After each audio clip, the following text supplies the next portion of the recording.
Okay, so hello students, welcome back. और आपके सामने फिर से आया हूँ मैं कुछ अच्छे क्वेश्चंस लेकर अगेन।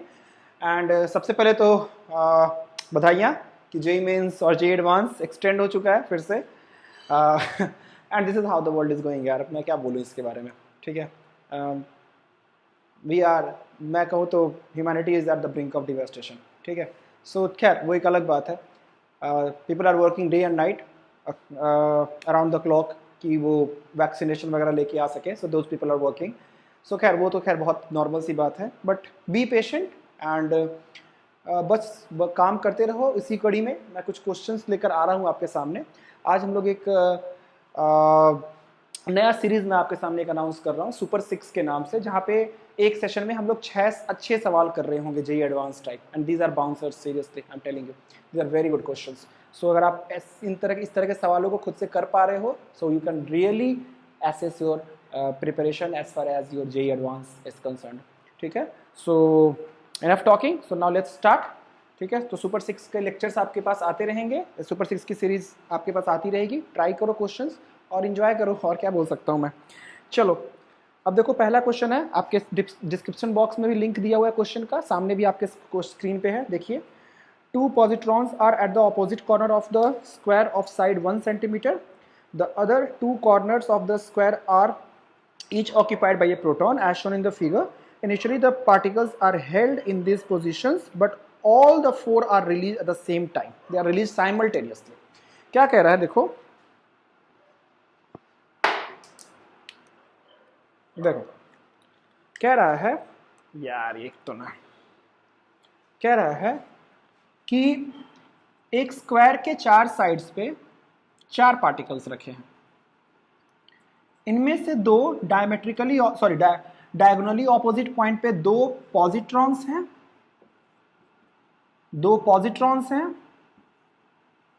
और दो प्रोटॉन्स हैं। चारों को पकड़ के रखा गया था, बांध के रखा गया था, ऐसा समझो आप, ठीक है। क्योंकि ऑब्वियसली अगर छोड़ दोगे तो इन पे रिपल्शन आएगा।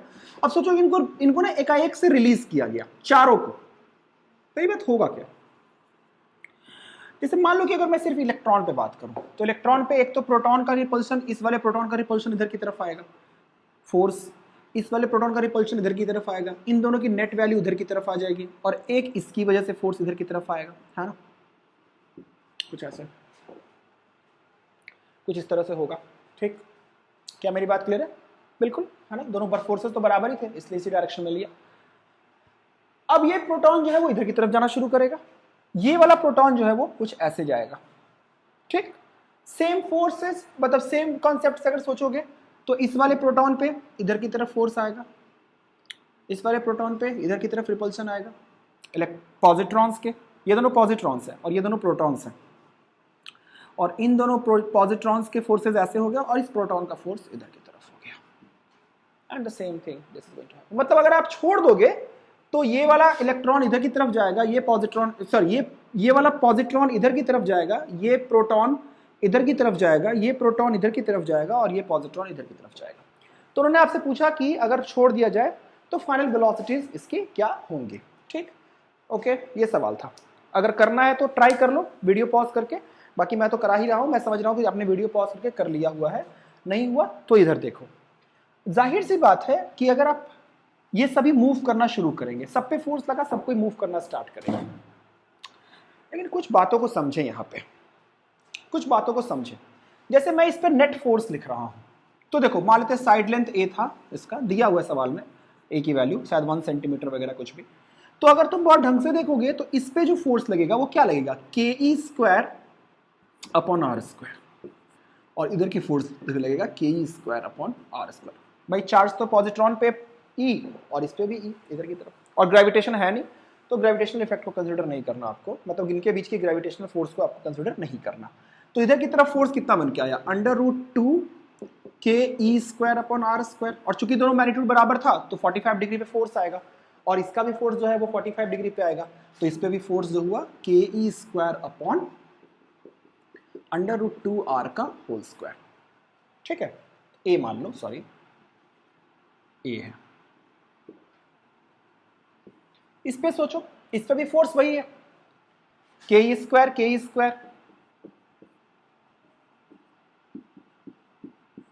दोनों का रिजल्टेंट वैल्यू के स्क्वायर अंडर रूट 2 के स्क्वायर अपॉन ए स्क्वायर, और एक इसका कितना के square upon under root 2a का होल स्क्वायर। मतलब फोर्स तो बराबर था, फोर्स बराबर था, लेकिन now F is equal to ma. This means now mass of positron E positive is much less than mass of proton, है ना। इसका मास कितना होता है? This is 1.67 into 10 to the power minus 27 kg. Yeah, correct, मैं सही बोल रहा हूँ, 1 AMU basically, and this is 9.1 into 10 to the power minus 31 kg. This is way less than this mass. इसीलिए जब दोनों पे फोर्सेस बराबर लग रहे हैं तो ये दोनों तो पहले ही उड़ जाएंगे, क्योंकि मास बहुत बहुत हल्के हल्के पार्टिकल्स हैं। और ये उस जब बाय द टाइम ये दोनों इन्फिनिटी पे जा रहा होगा, इन्फिनिटी पे जाएगा फाइनली, तो ये दोनों यहीं पे रुका रहेगा ऑलमोस्ट, और फिर उसके बाद ये सिस्टम जो है वो दो पार्टिकल का सिस्टम बन जाएगा, और फिर ये इन्फिनिटी पे उड़ जाएंगे। बात समझ आ रही है? शुरू में these two particles will flow and finally these two particles will be going to infinity, and this is how the things will happen. ठीक, तो सबसे पहले देखते हैं, पहले सिस्टम की एनर्जी लिखते हैं, है ना। कंजर्वेशन ऑफ एनर्जी से कर देते हैं कि इन दोनों चार्जेस की वेलोसिटी निकाल लेते हैं। तो सोचो शुरू में एक सिस्टम की एनर्जी कितनी थी, देखो इसको 1 मान लो, इसको 2 मान लो, इसको 3 मान लो, इसको 4 मान लो, तो 1 और 2 की एनर्जी कितनी, K square upon A plus K square upon A plus K square upon under root 2a, इन दोनों की एनर्जी है ना। उसके बाद पहले का काम खत्म, 2, 3 की एनर्जी कितनी हो जाएगी, K square upon A plus 2 और 4 की एनर्जी कितनी हो जाएगी, K square upon under root 2a plus 3 और 4 की एनर्जी क्या हो जाएगी, के स्क्वायर अपॉन ए। ये इनिशियल पोटेंशियल एनर्जी थी, काइनेटिक तो है ही नहीं, काइनेटिक जीरो है, एनर्जी कंजर्वेशन लगा रहा हूं। तो यहां पे आगे लिख लेते हैं क्या, देखो के स्क्वायर के स्क्वायर के स्क्वायर, ये इनिशियल पोटेंशियल एनर्जी है, तो ये आ गया 4 के स्क्वायर अपॉन ए स्क्वायर। आपको फॉर्मूला भी पता होगा बट ठीक है, मैंने पूरा करके बताया आपको। ये हो जाएगा 2 अपॉन अंडर रूट 2 के square upon under root 2a। ये इनिशियल पोटेंशियल एनर्जी थी, ठीक है। अब कंजर्वेशन ऑफ एनर्जी लगा रहा हूं, कुछ नहीं कर रहा यहां पे, बाई कंजर्वेशन यहां लिख दे रहा हूं, बाई एनर्जी कंजर्वेशन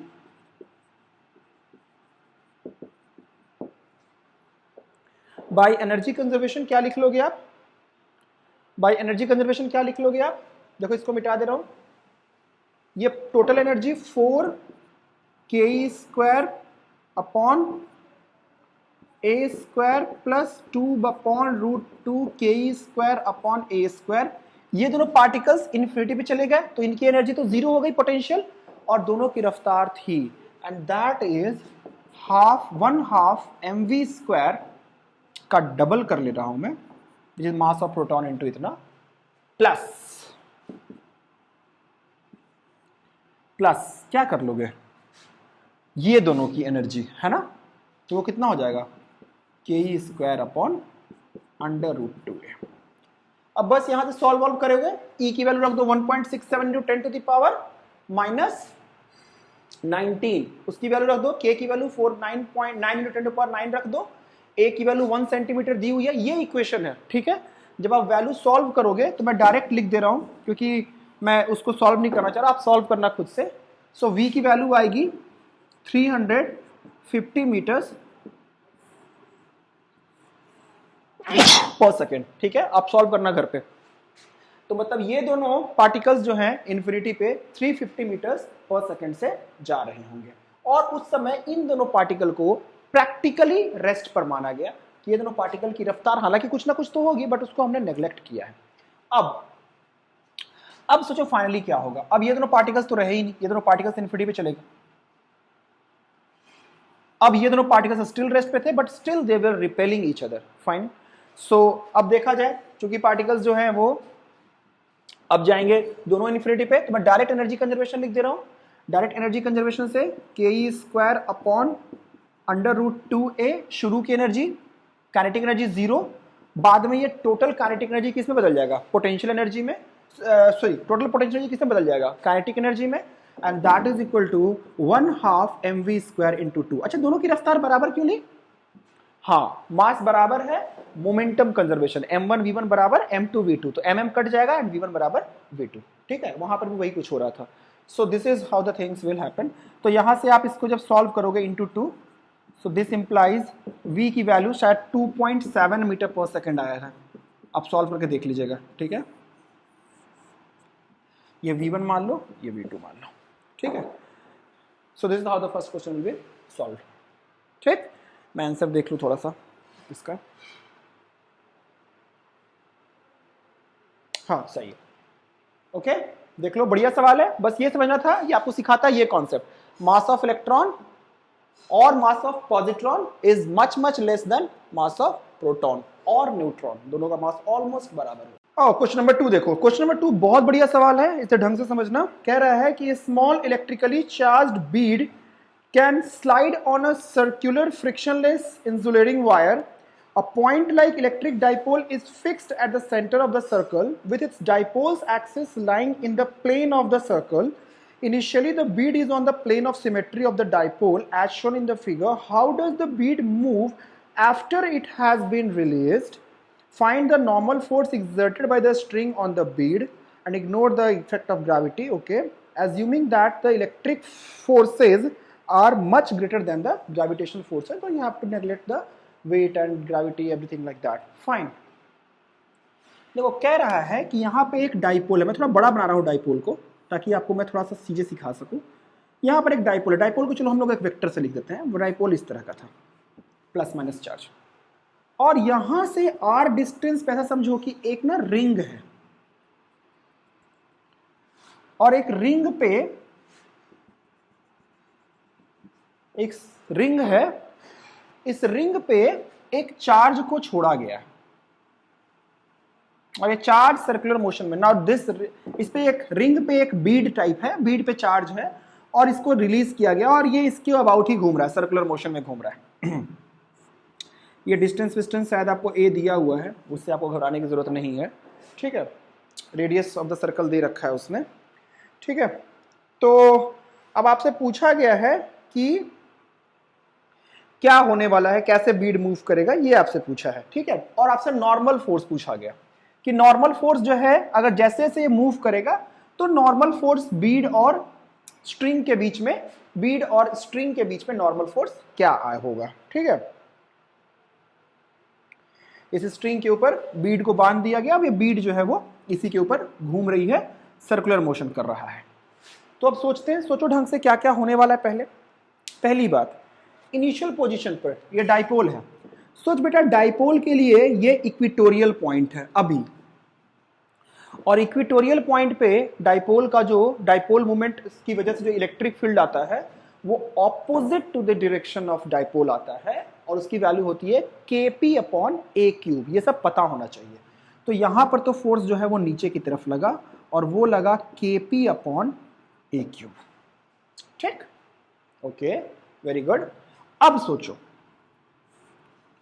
अब इसने कहा सवाल ने कि अब सोचो इसकी वजह से ये घूमना स्टार्ट करेगा। अब जैसे जैसे घूमना स्टार्ट करेगा, मान लेते हैं कि यहां के बाद से इसकी पोजीशन कुछ ऐसे थी, कुछ थीटा पे,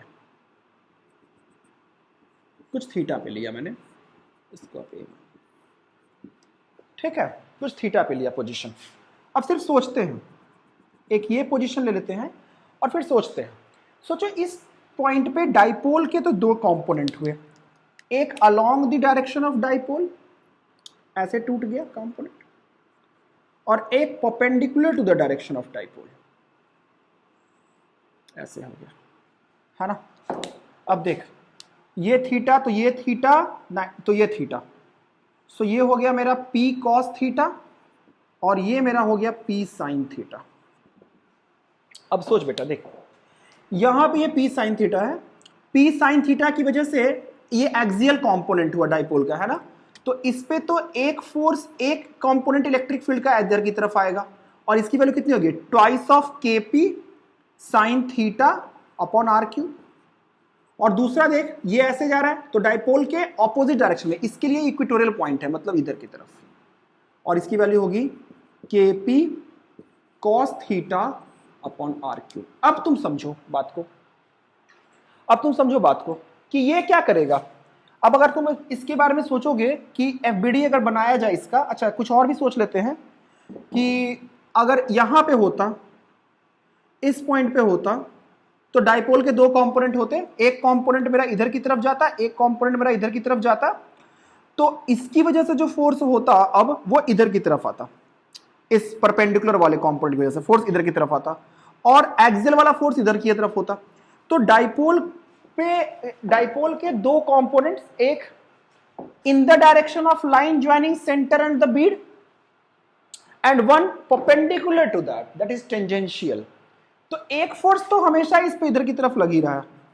देखो अभी भी इस सिचुएशन में भी ये एक कंपोनेंट ऐसे तोड़ दिया डाइपोल का, एक कंपोनेंट ऐसे तोड़ दिया, इसका वाला फोर्स ये एक्सियल वाला कंपोनेंट हो गया है ना, अगर बीड यहां पर है तो ये एक्सियल वाला कंपोनेंट हो गया, और इधर की तरफ ये वाला जो लाइन ज्वाइनिंग परपेंडिकुलर है तो ये परपेंडिकुलर कंपोनेंट इधर की तरफ हो गया है ना।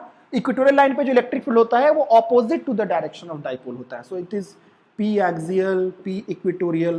तो जाहिर सी बात है कि यहां से लेके यहां तक जो इक्वेटोरियल कंपोनेंट होगा या इन component of the electric field perpendicular to the direction of component of the electric field which will act in the direction tangential to the motion, यहां से लेके यहां तक वो इसको सपोर्ट कर रहा होगा और यहां के बाद से उसको अपोज कर रहा होगा।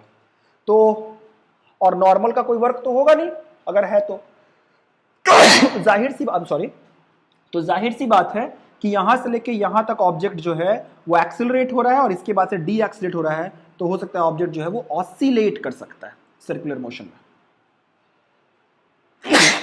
ठीक है, तो इस तरह का मोशन हम लोग एंटिसिपेट कर रहे हैं और ऐसा होगा भी। अब देखते हैं यहां पे इसकी FBD बनाते हैं। अगर आप यहां पे FBD की बात करोगे तो इस वाले ऑब्जेक्ट पे यहां पे लगा KP cos theta upon r square into Q, charge Beed पे मान लेते हैं, और ये इंटू Q कर दिया, और एक मेरा हो गया नॉर्मल, और यहां पे रफ्तार V मान ले रहे हैं। तो अब सोचो बेटा क्या होगा, यहां से लेके यहां तक अगर आप इस जगह पे इस पे फोर्स की इक्वेशन लिखोगे तो क्या लिखोगे आप, mv square by a centripetal force is equal to twice of KP sine theta upon a cube हो जाएगा, upon a cube plus normal, है ना, दोनों चीजें। और देखो दूसरी चीज क्या होगा, यहां से लेके यहां तक ऑब्जेक्ट आया तो मैं वर्क एनर्जी थ्योरम लगा रहा हूं, ठीक है। ऑब्जेक्ट यहां पे रिलीज किया, यहां पे तो काइनेटिक एनर्जी 0 थी, यहां पे काइनेटिक एनर्जी है, तो कौन लाया होगा, ये वाला कंपोनेंट, क्योंकि ये वाला नॉर्मल है, मोशन के परपेंडिकुलर है नॉर्मल, और मोशन के परपेंडिकुलर ये भी फोर्स लग रहा है Q to twice of KP sine theta upon a cube. तो ये दोनों तो कोई वर्क कर ही नहीं सकता, वर्क यही करेगा।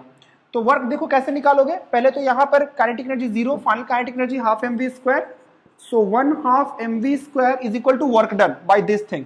तो वर्क कैसे लिखोगे, टाउ डी थीटा, याद है, फ्रॉम थीटा 1 टू थीटा 2। तो टॉर्क क्या होगा इसका, देखो KP cos theta upon a cube into a, है ना, r cross f into D theta. यहां पे जब था तो थीटा 0 था, तो ये 0 से लेके थीटा तक आ गया, ठीक है। तो ये कितना हो जाएगा, देखो mv स्क्वायर की वैल्यू निकाल के मैं इसमें रखना चाह रहा हूं, तो यह आ जाएगा twice of KP cos theta upon a cube, तो ये a स्क्वायर हो गया ना, एक ने तो कैंसिल आउट कर दिया, cos थीटा का इंटीग्रल साइन थीटा, ठीक है। सो 0 से लेके थीटा तक। अब इसको आप यहां पे पुट कर दीजिए, तो ये क्या आ जाएगा, देखिए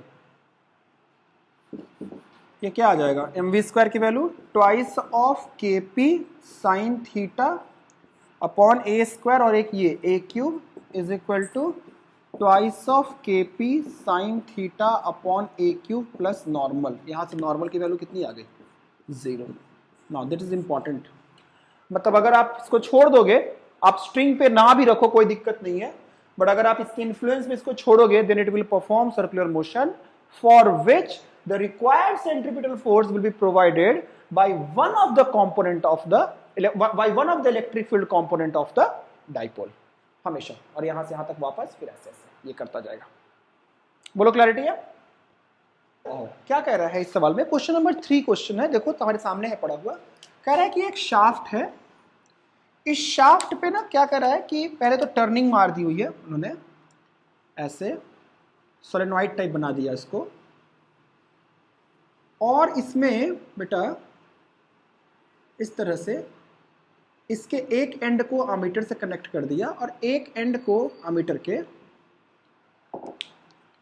ले जाके एक ना डिस्क से कनेक्ट कर दिया है जो सेंटर पे सिमेट्रिक रखा हुआ है, और ये बेसिकली शाफ्ट आपका ओमेगा से घूम रहा था, और इसको अर्थ के मैग्नेटिक फील्ड में रख दिया जिसकी वैल्यू B0 दी हुई है, और आपसे अमीटर की रीडिंग पूछी गई है। इसका रेजिस्टेंस कैपिटल R दिया हुआ है और इसका रेडियस R दिया हुआ है, तो आपसे रीडिंग पूछी गई है। एक बार ट्राई करना है तो कर लो, वैसे मैं बता दे रहा हूँ सीमलेसली, ठीक है। सोचो ढंग से कि होगा क्या। अगर मान लेते हैं कि मैग्नेटिक फील्ड लगा हुआ है, तो अगर ये घूमेगा तो जाहिर सी बात है L V क्रॉस B से देखोगे तो करंट जो है, जो आपका कोई भी मैग्नेटिक फील्ड के अंदर अगर कोई रॉड घूमती है या कोई डिस्क घूमता है तो रॉड के सेंटर और डिस्क के बीच का पोटेंशियल डिफरेंस जो होता है वो क्या बन के आता है, B omega L square by 2, ठीक है।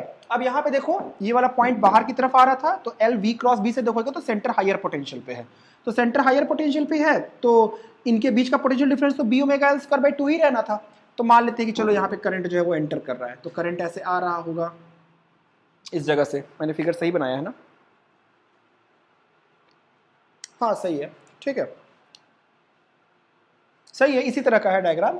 तो करंट जो है वो आ रहा है और यहां से भी करंट जो है इस तरह से आ रहा होगा। अब करंट अगर आ रहा था तो देखो यहां से करंट जो है वो इस तरह से जाते हुए ऐसे जा रहा है, फिर ऐसे जा रहा है, मतलब ठीक है, उनको डायरेक्शन स्पेसिफाई करना चाहिए, प्लस माइनस दोनों हो सकता था, ठीक है, बट ठीक है हम एक अजम्पशन लेके चल रहे हैं, ठीक, ऐसे गया फिर ऐसे गया, तो करंट जो है मैग्नेटिक फील्ड। अब सोचो कि यहां पर जो मैग्नेटिक फील्ड है जो कि डिस्क को सरपास करेगा वो दो कारणों से, एक तो B0 और एक इस पोटेंशियल डिफरेंस के कारण जो करंट फ्लो करेगा सोलेनॉइड में, तो उसकी वजह से अपना मैग्नेटिक फील्ड आएगा म्यू0 Ni। तो इन दो वजहों की वजह से, दो चीजों की वजह से डिस्क पे मैग्नेटिक फील्ड आ रहा है। तो जो B लिखोगे वो B क्या लिखोगे, B नेट, जो B लिखोगे वो क्या लिखोगे, B0 टाइम बिंग के लिए मान रहे हैं कि मैग्नेटिक फील्ड इसकी वजह से नीचे की तरफ आ रहा है तो माइनस कर ले रहे हैं, ठीक है, वो प्लस माइनस दोनों हो सकता है डिपेंडिंग अपॉन कि करंट कैसे बह रहा है, कौन सा हायर पोटेंशियल पे, ये वाला हायर पोटेंशियल पे है या सेंटर हायर पोटेंशियल पे है, बट ठीक है म्यू0 Ni लिख लिया टाइम बिंग के लिए। तो बेसिकली ये मैग्नेटिक फील्ड इस डिस्क को अब वो कर रहा है, कट कर रहा है ना। तो अब क्या लिख लोगे आप, ये आ गया आपका B, तो अब I जो लिखोगे क्या लिखोगे, B net B0 minus mu naught Ni into omega L square upon 2, ये तो पोटेंशियल डिफरेंस आया, अपॉन R, ठीक है। अब इसको सॉल्व कर लो, I की वैल्यू कितनी आ जाएगी, 2IR B0 omega R square, बेटा L स्क्वायर नहीं, R दिया radius, B0 omega R square minus mu naught N omega R square I, तो डायरेक्ट लिख दे रहा हूं B0 omega R square upon twice of R plus mu naught N omega R square, ये answer है, ठीक है। So this is question number 3। और क्वेश्चन नंबर 4 करते हैं। और देखो क्वेश्चन नंबर 4 देखो, it's a very conceptual problem, बहुत ही बढ़िया सवाल है। क्या कह रहा है कि a long solenoid contains another coaxial solenoid whose radius R is half of its own.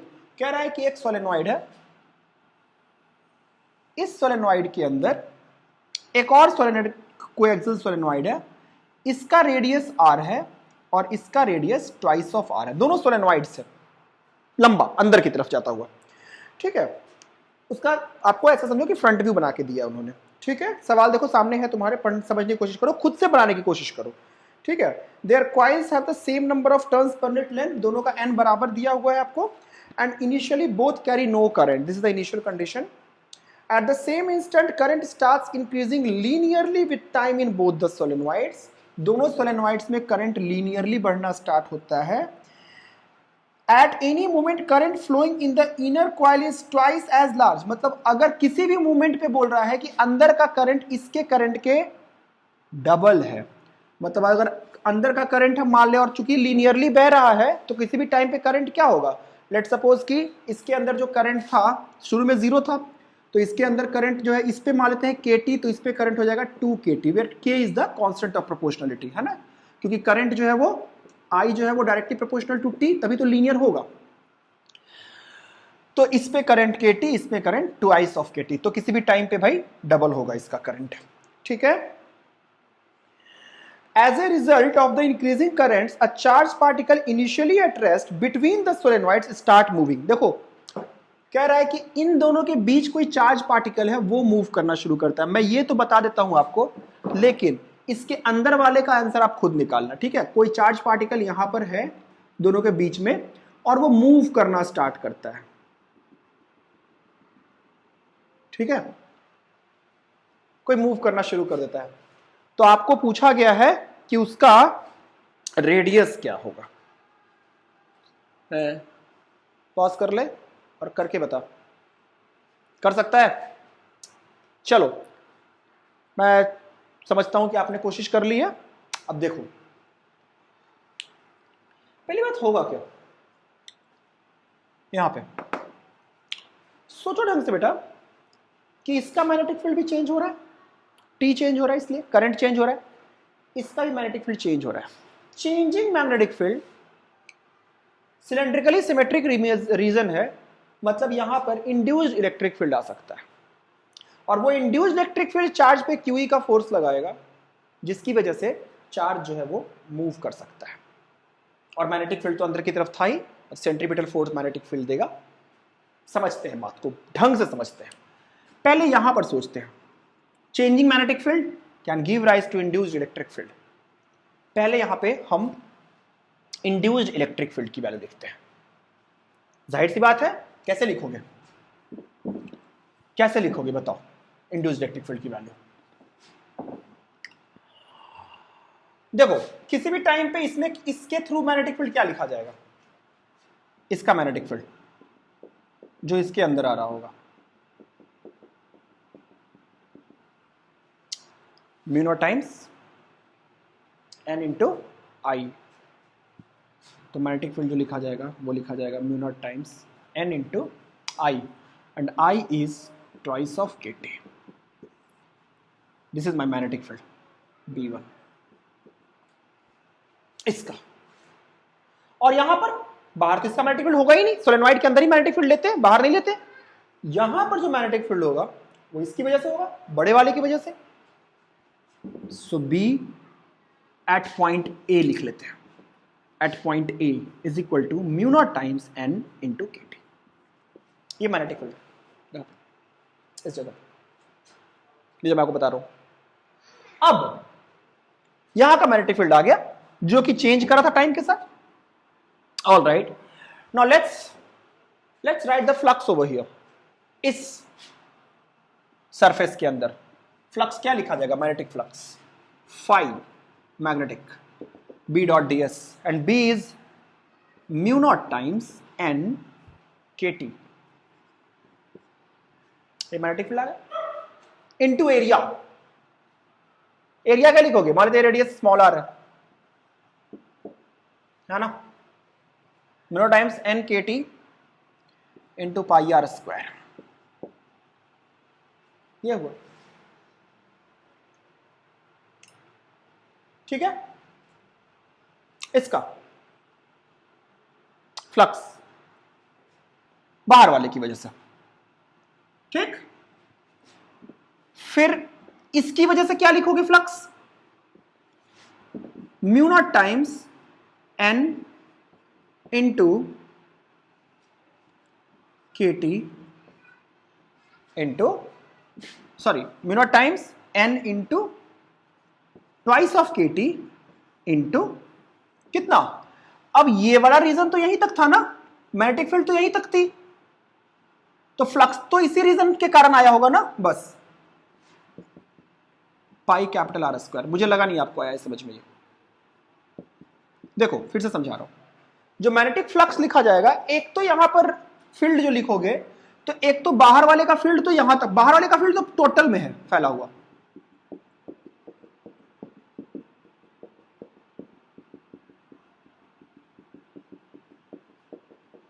NCERT में भी ऐसा सवाल दिया है, ठीक है, ट्राई करना।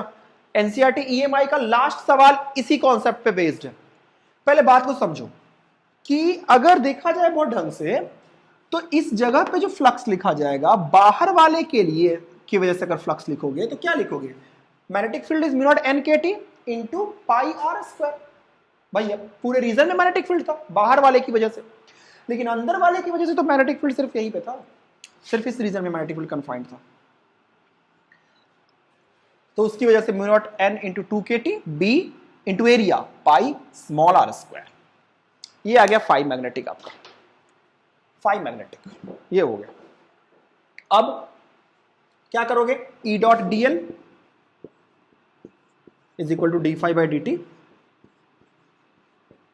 करंट बढ़ रहा था, जाहिर सी बात है, देखा जाए तो है ना, करंट बढ़ रहा था, क्योंकि करंट बढ़ रहा है तो मैग्नेटिक फील्ड ऐसे होगा, इसको घटाना चाहेगा इस करंट को। तो घटाने के लिए क्या करोगे, सॉरी, इलेक्ट्रिक फील्ड जो है वो ऐसे बनेगी, है ना। हर पॉइंट पे पॉजिटिव चार्ज के मोशन से देख लेंगे।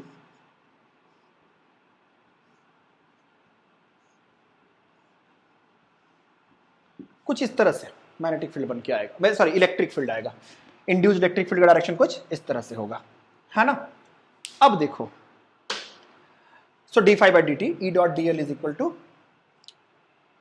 D phi by D T, ठीक है, मैग्नीट्यूड वाइज ही बात कर रहे हैं। So potential E dot D L E into two pi into small R is equal to D phi by D T. Now what is d phi by D t, देखो यहां से mu naught N K T common ले लिया, पाई भी common ले लेते हैं, तो क्या बचेगा, small R square plus twice of capital R square, है ना। पाई से पाई फिर भी काट दो, कोई फर्क नहीं पड़ता। और E is equal to mu naught N K T upon twice of R small R square plus twice of capital R square. ये मेरा इंड्यूस्ड इलेक्ट्रिक फील्ड हो गया। अब बेटा समझना बात को, this is my induced electric field. अब इस इंड्यूस्ड इलेक्ट्रिक फील्ड की वजह से d phi by D t, sorry d t नहीं रहेगा, टाइम का डिफरेंशियल तो खत्म ही हो जाएगा। देखो induced electric field, this is constant, मतलब इंड्यूस्ड इलेक्ट्रिक फील्ड का डायरेक्शन टेंजेंशियल था, है ना, टेंजेंशियल था। भाई चार्जेस तो ऐसे ही मूव करेंगे ना। इंड्यूस्ड इलेक्ट्रिक फील्ड का अगर कॉन्सेप्ट नहीं आता कमेंट बॉक्स में सेक्शन कर देना, कॉन्सेप्ट भी बता दूंगा क्या होता है। मैं ये मान के चल रहा हूं कि आपको इंड्यूस्ड इलेक्ट्रिक फील्ड का कॉन्सेप्ट पता है कि कैसे डायरेक्शन देते हैं, और नॉर्मली लेंज लॉ से भी पता चल रहा है वो। अब अगर बहुत ढंग से देखोगे तो ई की वैल्यू ये आ गई। अब यहां पे लिख दे रहा हूं, सॉल्व कर दे रहा हूं पूरा। अब देखो इस वाले चार्ज पे इधर की तरफ फोर्स लगा क्यूई, वो उसको टेंजेंशियल एक्सेलरेशन प्रोवाइड करेगा। शुरू में रिलीज किया गया था, tangential acceleration induced electric field provide करेगा, जिसकी वजह से उसकी रफ्तार चेंज हो रही होगी, स्पीड, है ना। So speed at any instant अगर हम लिखें तो हम क्या लिखेंगे, v इज इक्वल टू, चूंकि कांस्टेंट है सो u plus A T, u तो जीरो था तो a लिखते हैं। Acceleration is QE by m, E into E by m, E into charge को मूव करा रहे हैं ना, चलो चार्ज को Q मान लेते हैं। सो QE by m, force is QE by m, तो बेटा एक्सेलरेशन QE बाई m हो गया, तो किसी टाइम पे वेलोसिटी कितनी हो जाएगी 80। सो अभी इस टर्म को मैं, चलो ठीक है कोई दिक्कत नहीं है, मैं लिख लेते हैं हम लोग, कोई दिक्कत नहीं है। a की वैल्यू कितनी आ जाएगी, देखो देखना गड़बड़ ना करूं कुछ, Q बाई m, E की वैल्यू कितनी होगी mu naught n K T upon twice of r small R square plus capital R square, ये v की वैल्यू। किसी भी टाइम पे, टाइम का function, velocity as a function of time. और सोचो कि सर्कुलर मोशन कर रहा है तो एक तो सेंट्रीपिटल फोर्स भी चाहिए, टेंजेंशियल डायरेक्शन में तो कर दिया, टेंजेंशियल डायरेक्शन में क्या लिखोगे, सॉरी रेडियल डायरेक्शन में क्या लिखोगे, R is equal to mv upon QB, ये आपने पढ़ा है, radius mv square by R is equal to QVB करके निकाला। अब इस पे V को उठा के रख दो R is equal to mv by QB से। अब देखो यहां पे देखो, इस जगह पे जो मैग्नेटिक फील्ड होगा वो तो सिर्फ बाहर वाले चार्ज की वजह से होगा, बी की वैल्यू, इंस्टेंटेनियस बी की वैल्यू। अब सब वैल्यूज पुट करो, ढंग से देखना, ये आपका आएगा Q mu naught N KT small r square plus capital R square upon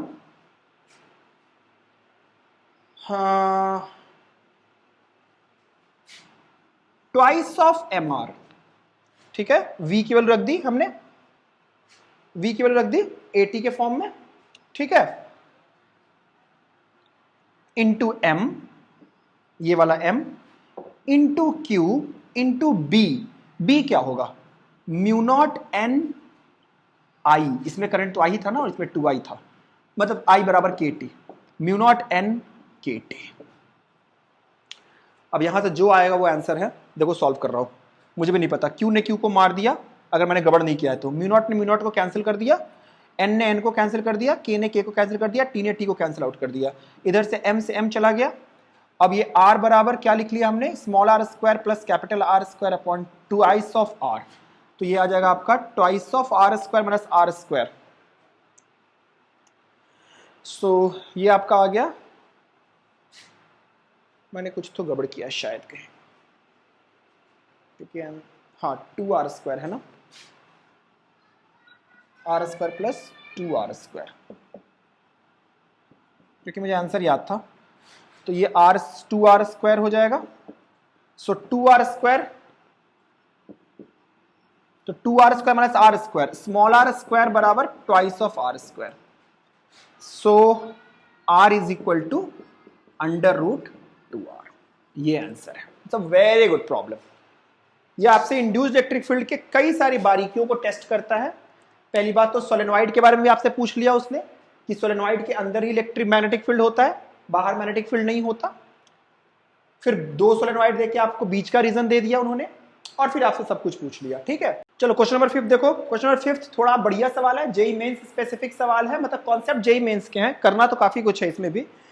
क्या कह रहा है देखो, कह रहा है कि एक ना वर्टिकल प्लेन में a circular metal ring of radius 0.1 metre, 0.1 metre radius का एक रिंग है जिसको कि रखा गया ऐसे, rotates about a vertical diameter, इसको वर्टिकल डायमीटर के अबाउट रोटेट कर रहा है, ठीक है। और कह रहा है about a with constant angular velocity as shown in the figure, ठीक है, किसी कांस्टेंट एंगुलर वेलोसिटी से वो रोटेट कर रहा था, ठीक है।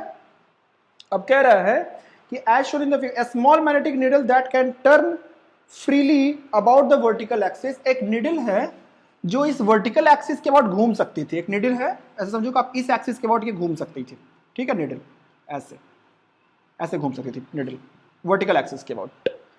तो वो निडल को यहां पे छोड़ दिया गया और निडल जो है वो अर्थ के horizontal component of magnetic field की तरफ जो है वो पॉइंट कर रही है, ठीक है, हॉरिजॉन्टल कंपोनेंट ऑफ अर्थ के मैग्नेटिक फील्ड। अब समझे बात को, कभी भी थोड़ा सा मैं आपको बेसिक बताता हूं कि जब कभी भी अर्थ का मैग्नेटिक फील्ड लेते हो बेटा, तो अर्थ का मैग्नेटिक फील्ड जो होता है वो आप कैसे बताते हो। तो देखो इसमें क्या होगा कि ये भाई हमारा क्या हो गया, ज्योग्राफिकल नॉर्थ पोल, ये ज्योग्राफिकल साउथ पोल है ना। तो मैं नॉर्थ अर्थ का मैग्नेटिक फील्ड मान के चल रहा हूँ कि भाई जिधर की तरफ पॉइंट करे, तो नॉर्मली क्या होता है, दिस इज माई एक ऐसा प्लेन जिसमें नॉर्थ और साउथ दोनों रहता है, that is my geographic meridian, और एक ये जो है वहां से जिसमें मैग्नेटिक नॉर्थ पोल और मैग्नेटिक साउथ पोल लाई करता है, उसको कहते हैं मैग्नेटिक मेरिडियन, इस प्लेन को, है ना। और इनके बीच का एंगल जो होता है वो डिक्लिनेशन कहलाता है। तो बेसिकली अगर आप फ्रीली सस्पेंडेड मैग्नेट को छोड़ दीजिएगा तो वो मेरिडियन में ही, जो अर्थ का जो मैग्नेटिक फील्ड जो होता है वो मेरिडियन में लाई करता है ना। जो मैग्नेटिक मेरिडियन होता है वो अर्थ के मैग्नेटिक फील्ड को कंटेन करने वाला प्लेन होता है। तो बेसिकली अब जो आपने ये कहा है कि ये अर्थ के हॉरिजॉन्टल मैग्नेटिक फील्ड की तरफ पॉइंट कर रहा है, तो मान लेते हैं कि जैसे मान लो कि क्या होगा कि अर्थ का जो मैग्नेटिक फील्ड होगा उसके दो कंपोनेंट आएंगे, एक तो वर्टिकल की तरफ और एक हॉरिजॉन्टल डायरेक्शन में, है ना। तो एक हॉरिजॉन्टल डायरेक्शन, अगर मैं मान लूं कि ये मेरा मैग्नेटिक मेरिडियन था, इस तरह से अगर देख लिया जाए, तो ये मेरा अगर हॉरिजॉन्टल कंपोनेंट है हुआ मैग्नेटिक फील्ड का, ये वर्टिकल हुआ, तो नेट कंपोनेंट कुछ ऐसे मिलके आएगा और बीच का एंगल जो होता है वो डिक्लिनेशन कहलाता है ना, सॉरी डिप कहलाता है। This is my BH and this is my BV। ये बेसिक्स आपको पता होने चाहिए। खैर, इसकी हालांकि मैं आपको बता दूंगा, अगर कहोगे तो मैं अर्थ मैग्नेटिक फील्ड जियोमैग्नेटिज्म मैं आपको बता भी दूंगा। अब यहां पे अगर देखा जाए तो निडल रखा हुआ था और ये अर्थ के मैग्नेटिक फील्ड की तरफ पॉइंट कर रहा था, और अब इसको घुमाना स्टार्ट कर दिया आपने।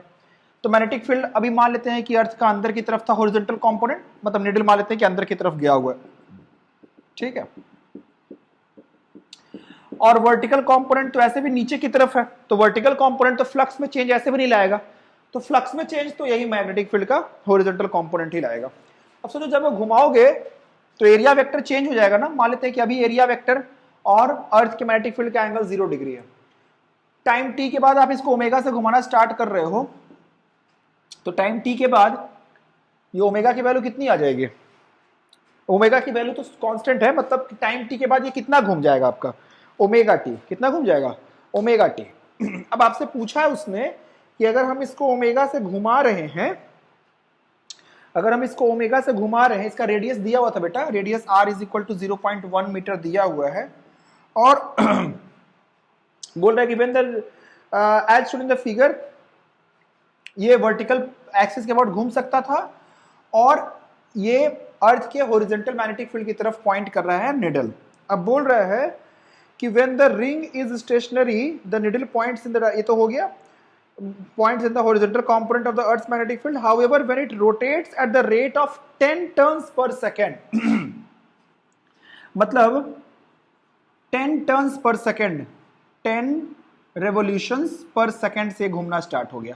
मतलब ओमेगा की वैल्यू कितनी हो जाएगी? 10 इंटू 2 पाई रेडियंस पर सेकेंड से अगर घूमना स्टार्ट हो गया, तो कह रहा है कि इसमें डिफ्लेक्शन, जो एवरेज डिफ्लेक्शन 2 डिग्री का है, ठीक है।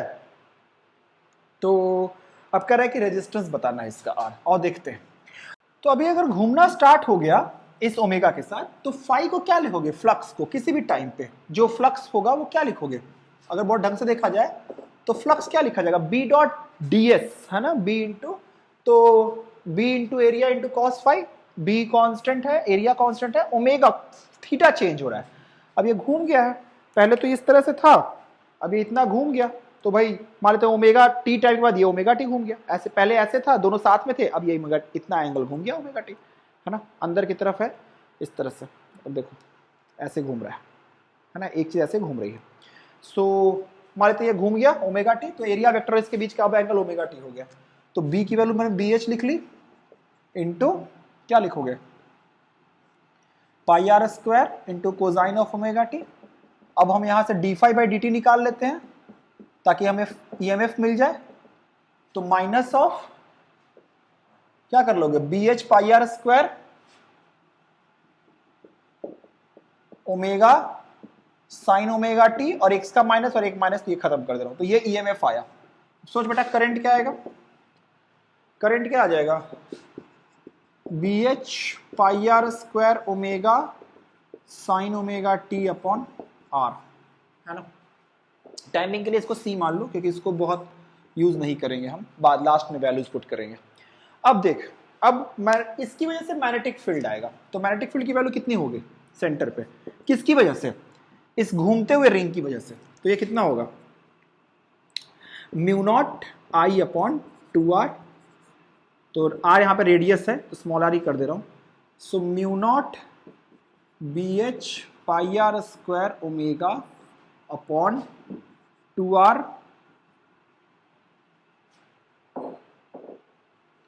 Upon 2r into capital R, है ना। म्यू नॉट I, वैल्यूज देखना गड़बड़ ना रखूं, into sine of omega t, R ने R को कैंसिल कर दिया, so mu naught BH pi R omega upon twice of R sine omega t. अब समझना, ये तो मैग्नेटिक फील्ड की वैल्यू है। डायरेक्शन सोच क्या होगा, हमेशा हमेशा इस वाले रिंग के एक्सियल लाइन में होता है ना, परपेंडिकुलर। तो अभी तो अंदर की तरफ था वाले स्टार्टिंग में, फिर ये घूमने लगा रिंग, तो क्या उसके साथ उसका परपेंडिकुलर भी घूमने लगेगा? इसका मतलब कि हर पॉइंट पे डायरेक्शन मैग्नेटिक फील्ड की चेंज हो रही है। इसलिए आपसे एवरेज डिफ्लेक्शन पूछा। तो मान लेते हैं कि मैग्नेटिक फील्ड जो था BH अंदर की तरफ है, जी एक्सिस पे मान लेते हैं कि BH था, और मान लेते हैं कि जी एक्सिस को ना आप ऐसे ले लो, इस वाले को आप अगर आप बहुत ढंग से देखोगे तो मान लेते हैं कि अर्थ का हॉरिजॉन्टल मैग्नेटिक फील्ड इधर की तरफ था, और शुरू में ये भी ऐसे, कॉइल भी का भी एरिया वेक्टर अंदर की तरफ मान लीजिए। अब कॉइल घूमने लगा तो एरिया वेक्टर भी घूमने लगा, तो किसी भी इंस्टेंट पे ओमेगा टी आ गया। कॉइल का नॉर्मल है ये, जो कि अंदर की तरफ जा रहा है, इसलिए कि 3 डायमेंशन में नहीं देख पाओगे, इसलिए इस तरह से बना रहा हूं। अब जो ये मैग्नेटिक फील्ड आया वो तो इस डायरेक्शन में है ना, नॉर्मल के डायरेक्शन में, एक्सियल डायरेक्शन में होता है। अब इसके दो कंपोनेंट कर लिए हमने, एक तो ये वाले का कॉस कंपोनेंट, तो एक तो मैग्नेटिक फील्ड BH लग ही रहा था, प्लस इसका कॉस कंपोनेंट। अब इसको आप सी मत मानो, इसको सी मानो, तो ये आपका हो गया C sine omega t cosine omega t. So B horizontal is equal to, B horizontal total लिख लिया हमने, B हॉरिजॉन्टल अर्थ की वजह से plus C sine omega t cosine omega t. अगर एवरेज वैल्यू की बात करोगे तो ये आगे ऐसे भी लिख सकते हो, थोड़ा सा प्रोसीड करके इसको ऐसे लिख सकते हो, BH plus 1/2 C sine of twice of omega t. इसकी एवरेज वैल्यू 0 होती है। अगर आप एवरेज वैल्यू की बात करें तो इसकी एवरेज वैल्यू तो BH ही हो जाएगी, और इसकी एवरेज वैल्यू 0 हो गई, तो B हॉरिजॉन्टल वाला तो एवरेज वैल्यू यही हुआ। अब परपेंडिकुलर कंपोनेंट अगर देखोगे तो ये क्या हो जाएगा, C sine square omega T, और उसकी अगर एवरेज वैल्यू डायरेक्ट लिख दूं, B परपेंडिकुलर की एवरेज वैल्यू अगर डायरेक्ट लिख दूं तो कितना हो जाएगा, sine square omega T. AC में पढ़ा है आपने एवरेज वैल्यू C/2, ठीक है। अब डिफ्लेक्शन पूछ रहा है कि ये जो पॉइंट करेगा वो वहां पे जो नेट मैग्नेटिक फील्ड आएगा, एवरेज नेट मैग्नेटिक फील्ड, उसकी तरफ डिफ्लेक्ट करेगा। तो सीधी सीधी बात है, यहीं पे लिख दे रहा हूं, देखो tan ऑफ अल्फा, अल्फा में डिफ्लेक्शन, जहां पे मैग्नेटिक फील्ड 2 डिग्री वो घुमा है, तो tan 2 degree is equal to पर ये बटा ये, perpendicular upon sorry y component upon x component. So y component is C/2, C की वैल्यू लिख लो क्या आ जाएगा, mu naught into BH into pi R omega upon 2, और ये 2 4R into this is B, ये वाला परपेंडिकुलर अपॉन इसकी तो एवरेज वैल्यू BH ही थी, सो BH से BH कट गया, तो ये क्या आएगा, देखो हॉरिजॉन्टल मैग्नेटिक फील्ड से इंडिपेंडेंट आ रहा है, ठीक है। सो ये क्या आ जाएगा, देखो यहाँ पे लिख दे रहा हूँ, अब जगह पे बचा के यहाँ लिख रहा हूँ, ठीक है। देखो स्क्रीन पे आ रहा है कि नहीं, हाँ ठीक है, परफेक्ट। तो 2 डिग्री, तो अब हम tan 2 छोटा सा एंगल है, तो हम इसको नॉर्मल tan थीटा बराबर थीटा लिख देते हैं, लेकिन थीटा रेडियंस में रखेंगे, दिस इज इंपॉर्टेंट। तो थीटा रेडियंस में रखने के लिए क्या कर लूँ मैं, पाई अपॉन 180 ना, क्या होता है, pi radian is equal to 180 degree ना, 180 degree is equal to pi radian, so 1 degree pi upon 180 into 2, मुझे नहीं याद रहता है, मैं हमेशा ऐसे ही करता हूँ, दैट इज इक्वल टू कितना, mu naught pi R omega, mu naught pi R omega upon 4R। तो पाई से पाई कट गया, 290 हो गया, तो R is equal to 90/4, 90 upon 4, देखना आप कैलकुलेशन मिस्टेक नहीं करूं because it is prone to calculation mistakes. So mu naught की वैल्यू आ गई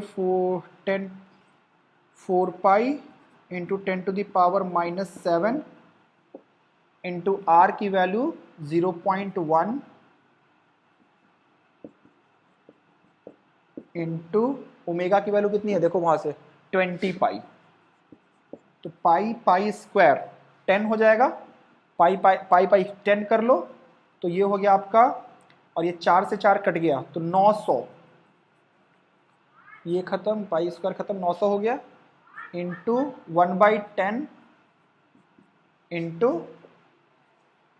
10 टू द पावर -7 ना, देखना कुछ गड़बड़ नहीं हो, हाँ, इंटू 20 इंटू 10⁻⁻7, ये खत्म ये खत्म, तो ये हो गया आपका 1800 गुना 10⁻⁻7, तो ये आ गया 1.8 इंटू 10⁻⁻4 ओम्स, ये आंसर है। ठीक है, आई होप आपको समझ। वाओ, छक्का मारते हैं, छठा क्वेश्चन करते हैं। ठीक है, सुपर 6 का छठा क्वेश्चन कह रहा है, सवाल देखो, सवाल कह रहा है, समझो ढंग से कि देखो ये एक बढ़िया सवाल है। कह रहा है सवाल कि a metal cylinder rotates with angular velocity omega about its axis of symmetry. एक ना सिलेंडर है, वो इस एक्सिस ऑफ सिमेट्री के अबाउट रोटेट कर रहा है। सिलेंडर था, रोटेट कर रहा था। ठीक है, थोड़ा सा सिमेट्रिक बना लेते हैं। अब आपसे पूछा गया कि अगर ये रोटेट कर रहा है, the cylinder is in homogeneous magnetic field, इस पे मैग्नेटिक फील्ड लगाया हुआ है, तो अगर है कि इनसाइड द सिलेंडर, इसके अंदर मैग्नेटिक फील्ड है पूरा। मतलब एक बात देखो, अगर मैं इसका टॉप व्यू आपको दिखाऊं तो टॉप व्यू कुछ इसका इस तरह का होगा और मैग्नेटिक फील्ड जो है वो अंदर की तरफ जा रहा है। सॉरी, ऐसे मत बनाओ, मैग्नेटिक फील्ड ऐसे मान लेते हैं, तो टॉप व्यू में मैग्नेटिक फील्ड अंदर की तरफ जाता हुआ दिखाया मैंने, ऊपर से देखा था। ठीक, ऐसे है। अब बोल रहा है कि इसको घुमाना स्टार्ट कर दिए, इसको घुमाना स्टार्ट कर दिए, ऐसे घूम रहा है। ठीक, इस मैग्नेटिक फील्ड में ये घूम रहा था, इस एक्सिस के अबाउट ऐसे घूम रहा है पूरा। अब अगर बहुत ढंग से सोचोगे तो कह रहा है कि what is the resultant charge distribution inside a cylinder. तो रिजल्टेंट चार्ज डिस्ट्रीब्यूशन आपसे पूछा, सोचते हैं कि क्या होगा। देखो कि the cylinder is in magnetic field B था, मैग्नेटिक फील्ड बी है, चलो रेडियस आर मान लेते हैं। बहुत ढंग से सोचा जाए तो इसके अंदर चार्जेस भी मूव कर रहे हैं और हमें चार्ज डिस्ट्रीब्यूशन चाहिए। प्रिसाइजली अगर बोला जाए तो हमें देखा जाए यहाँ पे, तो ये मेटल कंडक्टर के अंदर चार्ज डिस्ट्रीब्यूशन की आपसे बात कर रहा है कि मेटल कंडक्टर के अंदर चार्ज डिस्ट्रीब्यूशन क्या है। This is not the electrostatic case जहां पे चार्जेस रुक रहे हैं और सरफेस पे चार्जेस आ रहे हैं, ये वो नहीं हो रहा है, यहाँ पे चार्जेस फ्लो कर रहे हैं, इसलिए आपसे चार्ज डेंसिटी उसने पूछा है। फ्री चार्ज कैरियर की ये डेंसिटी आपसे पूछ रखी है। तो अब सोचते हैं कि अगर हमें कुछ करना है तो हमें पर्टिकुलरली, मुझे इस सवाल में अगर देखा जाए तो अभी कुछ नहीं समझ आ रहा कि क्या करना है। इनफैक्ट जब मैंने किया था पहले भी, तब भी मुझे कुछ खास समझ नहीं आया था। बट अगर ढंग से सोचा जाए, फिर देखा गया कि अगर ढंग से सोचा जाए तो हमें चार्ज डिस्ट्रीब्यूशन की बात कही है, रो की बात कही गई है। तो हमारे पास सिर्फ एक ही चीज है कि अगर हम बहुत ढंग से देखें तो अगर इसका चार्ज डिस्ट्रीब्यूशन पूछा उसने तो फंक्शन तो नहीं पूछा होगा, क्योंकि अगर वो फंक्शन पूछता तो वो charge distribution as a function of distance from the axis पूछता। तो कुछ कांस्टेंट चार्ज डिस्ट्रीब्यूशन है, और कांस्टेंट चार्ज डिस्ट्रीब्यूशन की वजह से जो इलेक्ट्रिक फील्ड होता है सिलेंडर में, वो आता है ρx/2f∼0। तो जाहिर सी बात है कि अगर हम किसी तरह से ये इलेक्ट्रिक फील्ड निकाल लें अंदर पे, तो हमारा काम हो सकता है। मान लेते हैं कि किसी भी डिस्टेंस पे ई पे बात किया, अगर ये घूम रहा था तो इसके साथ साथ चार्जेस भी घूम रहे थे। ओके, चार्जेस घूम रहे थे, तो अब बेटा ढंग से सोचोगे, लेट सपोज कि अगर हम किसी भी पॉजिटिव चार्ज की अगर बात कर लें, तो देखो क्यू वी क्रॉस बी, मानते चार्जेस ऐसे घूम रहे था, तो वी क्रॉस बी तो अंदर की तरफ आएगा, वी क्रॉस बी अंदर की तरफ। वैसे भी चार्जेस अगर घूम रहे हैं तो मैग्नेटिक फील्ड हमेशा उनको सेंट्रीपिटल फोर्स देता है। मान लेते हैं कि इस जगह पर अगर घूम रहा था, तो अगर अंदर चार्ज डिस्ट्रीब्यूशन है तो अंदर इलेक्ट्रिक फील्ड भी होगा, है ना, इलेक्ट्रिक फील्ड भी होगा। और चूंकि सिलेंडर दिया है तो इलेक्ट्रिक फील्ड रेडियली ही होता है सिलेंडर का, तो ये भी इलेक्ट्रिक फील्ड जो होगा उसकी वजह से भी एक सेंट्रीपिटल फोर्स होगा। बट अब प्रॉब्लम ये है कि ये ऐसे भी घूम सकता था और ये ऐसे भी घूम सकता था, तो मैग्नेटिक फील्ड के डायरेक्शन में भी हो सकता था, सॉरी सेंट्रीपिटल फोर्स जो होगा वो मैग्नेटिक फोर्स के डायरेक्शन में भी हो सकता था इलेक्ट्रिक फील्ड की वजह से, या उसके ऑपोजिट भी हो सकता था। तो इसीलिए आपने अगर आंसर देखा होगा, आंसर देख के भी मुझे हिंट मिला था क्योंकि उसमें प्लस माइनस कहा था उसमें, तो इसीलिए मैंने इलेक्ट्रिक फील्ड को लिखा ई मान लिया, और टोटल फोर्स जो लिखा मैंने इस पे लिखा ई प्लस माइनस, प्लस माइनस इसलिए क्योंकि वही बात है कि आपको नहीं पता ना कि इलेक्ट्रिक फील्ड का डायरेक्शन जो है वो का फोर्स जो है वो बाहर की तरफ लग रहा है, ये अंदर की तरफ लग रहा है। तो मैंने पूरा फोर्स, सारा का सारा फोर्स लिख लिया मैंने बी, ई प्लस माइनस कर लो, E plus minus Q V B, और ये ओमेगा से घूम रहा था तो आर ओमेगा यहाँ पे वेलोसिटी हो जाएगी, तो Q R omega into Q V B, और ये एफ जो होगा वो सेंट्रीपिटल दे रहा है तो इसको मैं एम ओमेगा स्क्वायर आर लिख दूं। सो ये आर की वैल्यू कितनी हो जाएगी, ढंग से सोचा जाए तो ई की वैल्यू, ई की वैल्यू कितनी हो जाएगी, देखो आया ना, ई की वैल्यू कितनी हो जाएगी, M omega square plus Q omega B into R, और ई को आप इसकी वैल्यू रख दो rho X upon twice of epsilon naught, तो रो आर कर लोगे, डिस्टेंस आर है, सो आर से आर कट गया, सो रो की वैल्यू कितनी हो गई, M omega square plus minus है सॉल्व होके, plus minus Q omega B into twice of epsilon naught, so this is माई रो।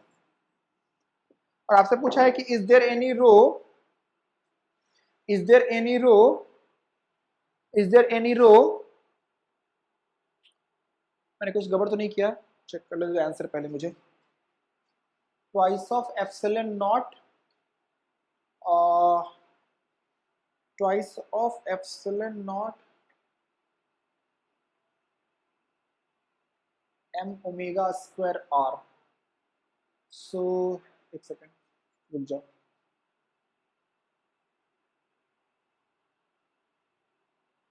ई की वैल्यू कितनी हो जाएगी, M omega square R minus, अच्छा सॉरी